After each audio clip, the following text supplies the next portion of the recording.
প্রথম করন্থীয় 13 অধ্যায় 8 পদ। প্রেম কখনো শেষ হয় না, কিন্তু যদি ভাববানি থাকে তাহা লোপ হইবে। যদি বিশেষ বিশেষ ভাষা থাকে সে সকল শেষ হইবে, যদি জ্ঞান থাকে তাহার লোপ হইবে। প্রিয় বন্ধুগণ, এই পদটি দ্বারা বাইবেলের প্রথম করন্থীয় 13 অধ্যায় 8 পদে এক বড় বিষয়কে তুলে ধরেছেন। যদি প্রেম থাকে আর তাহার সেটা কখনো শেষ হইবে না, কিন্তু যদি ভাষা থাকে, বিশেষ বিশেষ ভাষা থাকে, সে সকল শেষ হইবে। প্রিয় বন্ধুগণ, আজকে যে আমরা বিষয়কে আলোচনা করব এই পদ অনুযায়ী, সেটা হচ্ছে বিশেষ বিশেষ ভাষা। আর এই বিষয়টি আজ বিশেষ করে মানুষের জীবনে, খ্রিস্টীয় বিশ্বাসীদের জীবনে অনেক প্রশ্নকে তুলে ধরে। অন্য ভাষা কি? এখন কি অন্য ভাষা মণ্ডলীতে বলতে পারে? বা অন্য ভাষা ঈশ্বরের দৃষ্টিতে কি? অন্য ভাষা কি মণ্ডলীর উন্নতির জন্য? বা যদি অন্য ভাষা আমরা না বলি তাহলে কি আমাদের অন্তঃকরণে পবিত্র আত্মা আসে না? আর এরকম অনেক মতামত রয়েছে। আর অন্য ভাষা সম্বন্ধে বিশেষ বড় এক বিভেদ রয়েছে। কেউ কেউ মনে করেন যে অন্য ভাষা যদি বিশ্বাসীদের মধ্যে না থাকে তাহলে বিশ্বাসীরা পবিত্র আত্মা প্রাপ্ত হয় না। আবার কেউ কেউ বলে যে অন্য ভাষা এখন প্রয়োজন নেই, এখন আমাদের কাছে সম্পূর্ণ পবিত্র শাস্ত্র বাইবেল রয়েছে, তাই অন্য ভাষার প্রয়োজন নেই। এরকম অনেক মতামত রয়েছে, কিন্তু আজকে আমরা ঈশ্বরের বাক্য আমাদেরকে কি বলে সেই হিসাবে, এবং অন্য ভাষা কি এবং অন্য ভাষার কি এখনো প্রয়োজন রয়েছে, আর যদি প্রয়োজন রয়েছে তাহলে আমরা সেটাকে কিভাবে ব্যবহার করব, এইসব বিষয় সম্বন্ধে আজকে আমরা আলোচনা করব। এই বিষয়ে অনেক বিভ্রান্তি রয়েছে। অনেকে বলে যদি কেউ অন্য ভাষায় কথা না বলে তবে সে পবিত্র আত্মা পায়নি। আবার অনেকে বলে অন্য ভাষা সময় শেষ, এখন আর অন্য ভাষার প্রয়োজন নেই, এখন আমাদের কাছে সম্পূর্ণ পবিত্র শাস্ত্র বাইবেল রয়েছে। কিন্তু বাইবেল আসলে কি বলে, চলুন আমরা ঈশ্বরের বাক্যের আলোকে এই বিষয়টিকে চিন্তা করি। প্রিয় বন্ধুগণ, আত্মিক বাক্য চ্যানেলের পক্ষ থেকে আরেকটি বার আপনাদের প্রত্যেককে স্বাগতম জানাই। যারা এই ভিডিওটিতে প্রথমবার আসছেন তারা সাবস্ক্রাইব করতে ভুলবেন না এবং কমেন্ট বক্সে আমেন লিখুন। আর এই ভিডিওটি শেষ পর্যন্ত দেখুন, তাহলে ঈশ্বরের যে আশীর্বাদ সেটা আপনারা বুঝতে পারবেন। তো আসুন আমরা এখন এই বিষয়টিকে শুরু করি।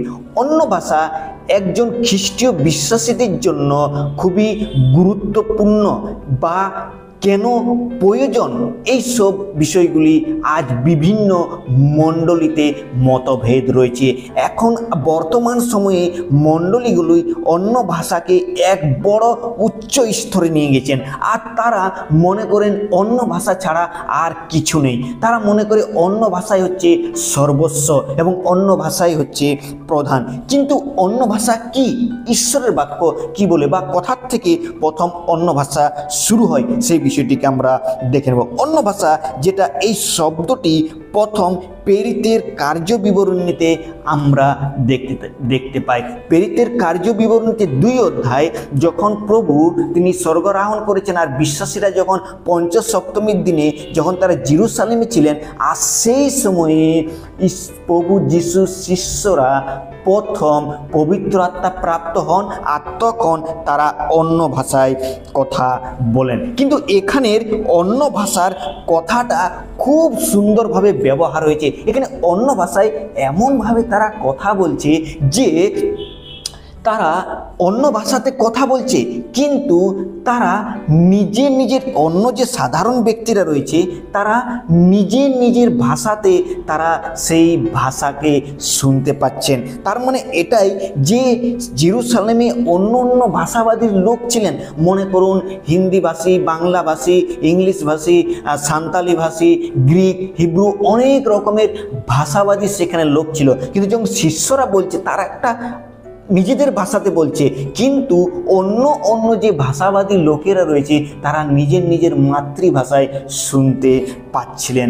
ধরুন উদাহরণস্বরূপ মনে করুন আমি আপনাদের সম্মুখে বাংলাতে কথাবার্তা বলছি, কিন্তু আপনারা হয়তো সেটা ইংলিশে শুনতে পাচ্ছেন। মনে করুন আমি আপনাদের সঙ্গে তেলুগুতে বলছি, তেলুগুতে আপনাদের সঙ্গে কথাবার্তা করছি, কিন্তু আপনারা বাংলাতে নিজের মাতৃভাষাতে শুনতে পাচ্ছেন।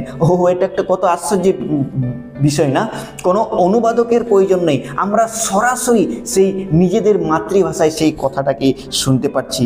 আর প্রেরিতের কার্যবিবরণী 2 অধ্যায়ে অন্য ভাষার শুরুতে আমরা এই বিষয়টি দেখতে পাই যে তারা নিজের নিজের মাতৃভাষাতে শুনতে পাচ্ছেন। যদি আমরা প্রেরিতের কার্যবিবরণী 2 অধ্যায় 4 পদ এবং 8 থেকে 11 পদে দেখি, সেই বিষয়গুলিকে আমরা দেখতে পাই। সব জাতির মানুষেরা তারা নিজের নিজের ভাষাতে শুনতে পাচ্ছিলেন এবং ঈশ্বরের মহিমাকে তারা করছিলেন। অর্থাৎ অন্য ভাষা ছিল ঈশ্বরের অলৌকিক কার্যে এবং আশ্চর্য কার্যে সুসমাচারকে মানুষের কাছে তুলে ধরা। ঈশ্বরের যে সুসমাচার, সেই সুসমাচারকে এবং ঈশ্বরের যে নিগূঢ় তত্ত্ব বিষয়কে অন্য ভাষার মানুষের কাছেও পৌঁছানো, এই জন্যেই সেখানে এই বিষয়টি হয়েছিল। দ্বিতীয় বিষয়, যে অন্য ভাষার উদ্দেশ্য কি? আমরা যারা অন্য ভাষা বলি এবং অন্য ভাষার সেই উদ্দেশ্য কি? প্রিয়রা, অন্য ভাষার উদ্দেশ্য হচ্ছে এটাই, যেন আমরা ঈশ্বরের যে চিহ্ন বা ঈশ্বরের যে কার্য, সেটা যেন মানুষের কাছে প্রকাশ করতে পারি। আর এটি খুবই গুরুত্বপূর্ণ। কিন্তু বর্তমান সময়ে অন্য ভাষার উদ্দেশ্যটা কি? অন্য ভাষার মানে হচ্ছে যে মানুষ শুধু অন্য ভাষাতে বলবে কিন্তু তার অর্থ কোনো বোঝাতে পারবে না। আমি যেরকম উদাহরণস্বরূপ দিতে, রাফা রাফা জাফা জাফা তিন তালা মিন তালা ঝিন তালা রাফা হাস্সা মাস্সা কাস্সা, আমি এই যে ভাষাটি বললাম, এই ভাষাটির যদি আমি অর্থ না বলতে পারি, আর তাহলে এটার কোনো বলার অর্থ থাকে না। যারা রয়েছে তারা এটার বিষয়কে বুঝতে পারবে না। এই জন্যই অন্য ভাষা হচ্ছে চিহ্ন বা প্রমাণ হিসাবে ব্যবহার করা হয়। যদি আমরা প্রথম করন্থীয় তার 14 অধ্যায়ের 22 পদে দেখি, সেখানে একটি খুব সুন্দর বিষয়কে বলেছেন, অতএব সেই বিশেষ বিশেষ ভাষা বিশ্বাসীদের নিমিত্তে নয়, বরং অবিশ্বাসীদের নিমিত্তে চিহ্ন স্বরূপ। এখানে অন্য যে ভাষাটা, সেটা অবিশ্বাসীদের জন্য, আমাদের জন্য না, যেন অবিশ্বাসীরা এই বিষয়টিকে দেখে তারা যেন ঈশ্বরের প্রশংসা করতে পারে। অবিশ্বাসীদের জন্য একটি চিহ্নস্বরূপ যে ঈশ্বর আমাদের সাথে রয়েছেন। কিন্তু ভাববাদী অবিশ্বাসীদের নিমিত্তে নয়, বরং বিশ্বাসীদের নিমিত্তে। তাহলে অন্য ভাষা হচ্ছে, সেটা হচ্ছে অবিশ্বাসীদের নিমিত্তে চিহ্নস্বরূপ। তো আমাদেরকে মনে রাখতে, অন্য ভাষা হচ্ছে চিহ্নস্বরূপ, অবিশ্বাসীদের কাছে, বিশ্বাসীদের কাছে নয়। দ্বিতীয় বিষয় যেটা হচ্ছে, সেটা হচ্ছে সুসমাচার প্রচারের জন্য অন্য ভাষার এক অনেক বড় অবদান। প্রিয় বিশ্বাসীগণ, আমরা যাতে অন্য ভাষায় যখন আমরা কথা বলি, সেটা যিশুর বার্তাকে যেন শুনে আমরা তাকে বিশ্বাস করতে পারি।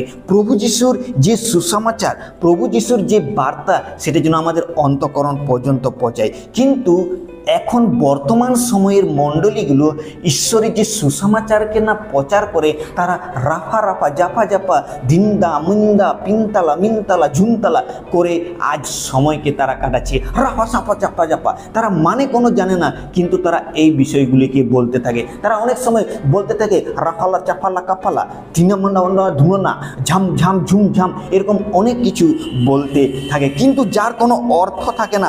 আর যদি এরকম করে আমরা যদি ভাষা বলি, আর আমার পাশের ব্যক্তি যদি তার অর্থই যদি না বুঝতে পারলো, তাহলে কিভাবে সে ঈশ্বরের সুসমাচারকে বুঝতে পারবে, আর কিভাবে সে ঈশ্বরের বিষয়ে বিশ্বাস করবে? প্রিয়রা, যদি আমরা সেই ভাষার অর্থকে না বলতে পারি, তাহলে আমরা যতই রাফা রাফা জাপা জাপা তিন তালা মিন তালা জিসাস জিসাস করি, কোনো লাভ হবে না। সেটা কিসের তুল্য হবে? সেই ঝমঝমকারী করতালের মতো হবে, যার শব্দ অনেক কিন্তু তার অর্থ কোনো নাই। 13 অধ্যায় 1 পদে সেটাই বলেছে যে দূতগণের ভাষা বলি, কিন্তু আমার যদি প্রেম না থাকে, তাহলে আমার কিছু না। তাহলে আমি সেই কেমন হব? সেই অনেক শব্দকারক পিত্তল এবং ঝমঝমকারী করতাল হইয়া পড়বে। তো প্রিয়রা, আমাদেরকে সেটা যেন সুসমাচার, যেন অন্য ভাষার দ্বারা যেন সুসমাচার প্রচারের কার্যে লাগে, সেটা যেন আমাদেরকে বুঝে। দ্বিতীয় যে বিষয়টি আমাদের জীবনে খুবই গুরুত্বপূর্ণ, সেটা হচ্ছে মণ্ডলীর উন্নতির জন্য অন্য ভাষার এক বড় গুরুত্বকে রয়েছে। এখানে আমরা বলি অন্য ভাষার গুরুত্ব কেন মণ্ডলীতে রয়েছে, কেননা যখন মণ্ডলীতে কোনো অন্য ভাষাবাদী কোনো লোক বা কোনো ব্যক্তি প্রভুর সন্তানের আসে, আর সে যখন ঈশ্বরের বাক্যকে বলে তখন সে নিজের মাতৃভাষায় বলে, আর তার সঙ্গে একজন অনুবাদক থাকে যে আমাদের নিজের মাতৃভাষাতে সেই ভাষাটি ব্যাখ্যা করে দেন। এর উদ্দেশ্য কি, যেন মণ্ডলী উন্নতি। যখন সেই কোনো ব্যক্তি, ধরুন কোনো একজন ইংলিশ ভাষাবাদী ব্যক্তি, সে ইংলিশে ঈশ্বরের বাক্যকে প্রচার করছে, কিন্তু আরেকজন ভাই সেই তার ঈশ্বরের বাক্য ইংলিশ বাক্যটি বাংলাতে অনুবাদ করে বিশ্বাসীদেরকে শোনাচ্ছে। কেন যারা অডিয়েন্স তারা প্রত্যেকে তো ইংলিশ জানে না, আর সে তার দ্বারা কী হবে, ঈশ্বরের বাক্য তাদের কাছে পৌঁছাবে এবং তারা বুঝতে পারবে এবং ঈশ্বরের আশীর্বাদ প্রাপ্তকে হবে।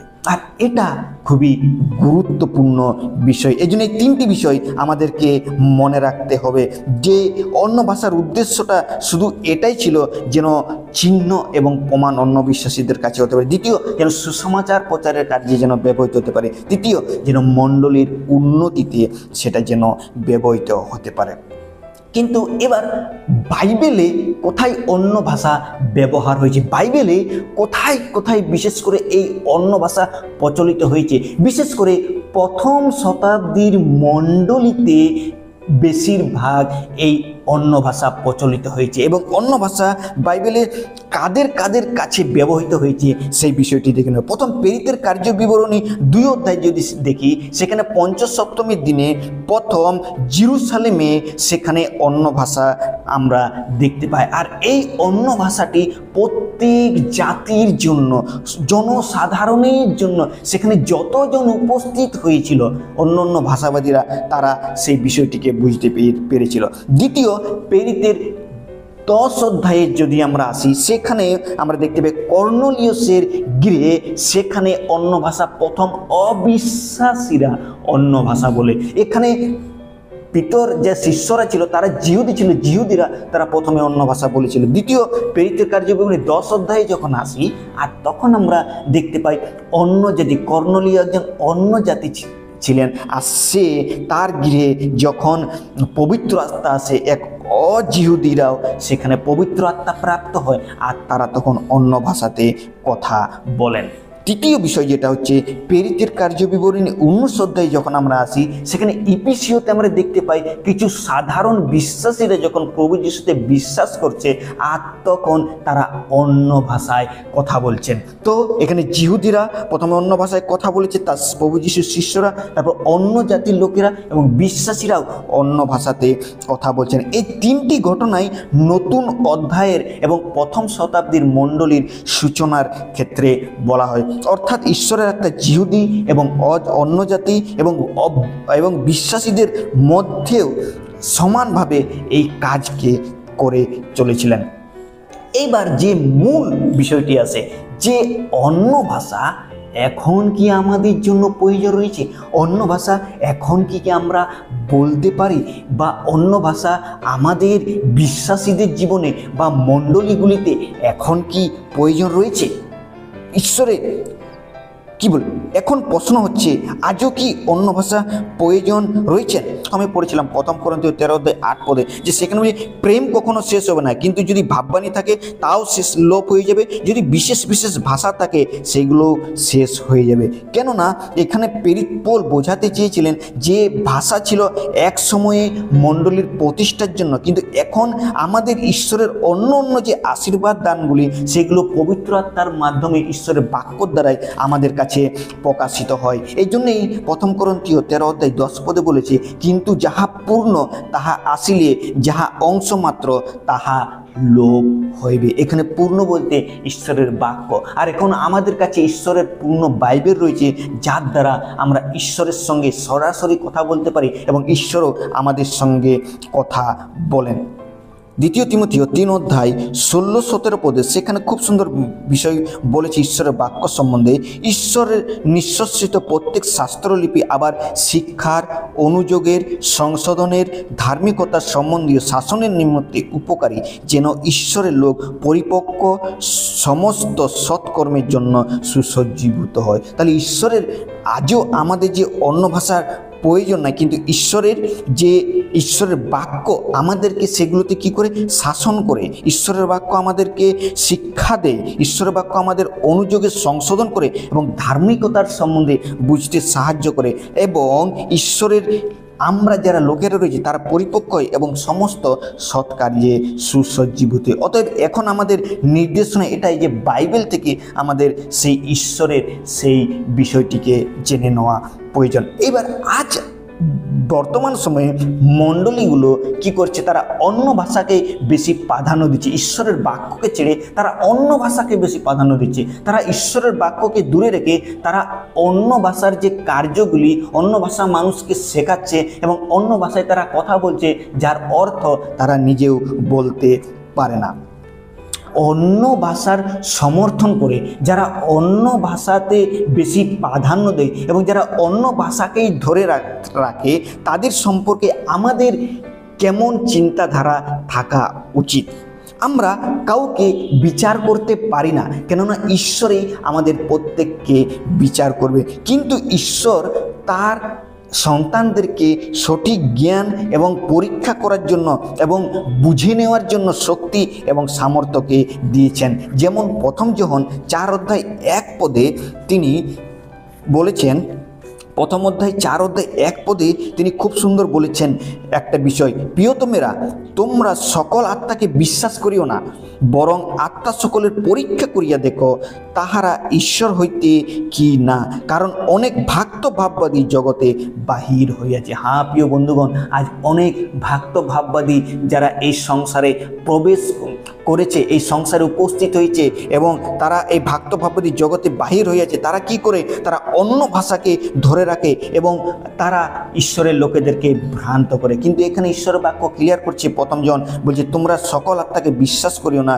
বরং আত্মা সকলের পরীক্ষা করিয়া দেখো। তাহলে আমাদের তাদের সম্বন্ধে কি চিন্তাধারা থাকা প্রয়োজন? প্রথমে তাদেরকে পরীক্ষা করে নেওয়া দরকার, তারা কি সত্যি ঈশ্বরের বাক্য অনুযায়ী কথাকে বলছে, না তারা মন্দ আত্মার বিষয়ে তারা কথা বলছে, না তারা ভ্রান্ত শিক্ষাকে বলছে। এই জন্য তাদেরকে আমাদের পরীক্ষা করে নেওয়া দরকার। যদি কেউ অন্য ভাষায় কথা বলে তাহলে অবশ্যই ঈশ্বরের মহিমার জন্য এবং মণ্ডলীর উন্নতির জন্য সেটা হয়, যেন লোককে দেখানোর জন্য এবং নিজের বাড়াবা করার জন্য নয়। আজকে মানুষ অনেক সময় অন্য ভাষাকে এমনভাবে প্রকট করে, তারা এমনভাবে বলে যে তারা কিছু নিজেরাও বুঝতে পারে না, তারা নিজেই নতুন নতুন ভাষাকে লঞ্চ করে আর তারা সেগুলোকে প্রাধান্যতা দিয়ে থাকে। কিন্তু ঈশ্বরের বাক্য বলে আমরা যেন পরীক্ষা করি।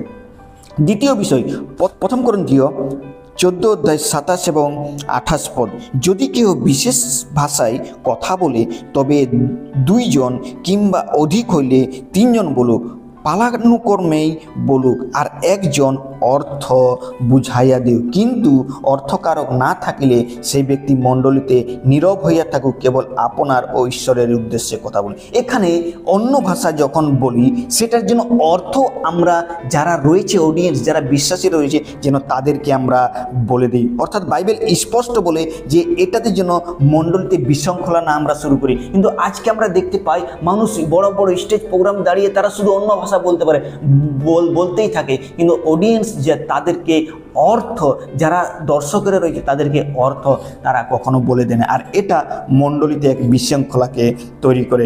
আমরা যদি অন্য ভাষায় বলি তাহলে একজন অন্য ভাষা বলবে, অন্যজন তার অর্থ মাতৃভাষায় বুঝিয়ে দিবে, আর সেটা হচ্ছে মণ্ডলীর নিয়ম শৃঙ্খলা। তাহলে এইসব বিষয়গুলিকে যখন আমরা দেখি আমাদের কি করণীয়, আমাদেরকে কি করা উচিত? আজ আমাদের প্রয়োজন রয়েছে নতুন ভাষা নয়, কিন্তু নতুন হৃদয়কে তৈরি করা। আমাদের প্রয়োজন রয়েছে অন্য ভাষা নয়, কিন্তু আমাদের হৃদয়কে আমাদের পরিবর্তন করা, সেটা সব থেকে বড় প্রয়োজন রয়েছে। কিন্তু জিহিজকেল 36:26 খুব সুন্দর সেই বিষয়টিকে বলেছেন। জিহিজকেল 36:26 আমি তোমাদের এক নতুন হৃদয় দিব এবং এক নতুন আত্মা তোমাদের মধ্যে স্থাপন করবে। প্রিয়রা, আসুন আমরা নতুন হৃদয়ের দ্বারা এবং নতুন সেই আত্মার দ্বারা নিজেদেরকে আমরা তৈরি করি। ঈশ্বর চান আমরা যেন পবিত্র আত্মায় পরিপূর্ণ হয়, যাতে আমাদের জীবন ও কথাবার্তা যিশুর প্রেমের জন্য হতে পারে এবং মণ্ডলীর উন্নতির জন্য হতে পারে। এই জন্যই আমাদের প্রাধান্য দিতে হবে আত্মিক দানগুলোর জন্য।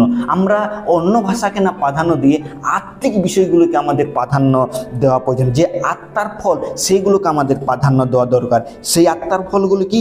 প্রেম, আনন্দ, শান্তি, ধৈর্য, দয়া, বিশ্বাস, নম্রতা, এইসব বিষয়গুলি যদি আমাদের জীবনে রয়েছে আর তাহলে আমরা ঈশ্বরের আরও প্রচুর পরিমাণে আশীর্বাদ প্রাপ্ত। গালাতীয় 5:22 এবং 23 পদে সেই বিষয়গুলোকে আমরা দেখতে পাই।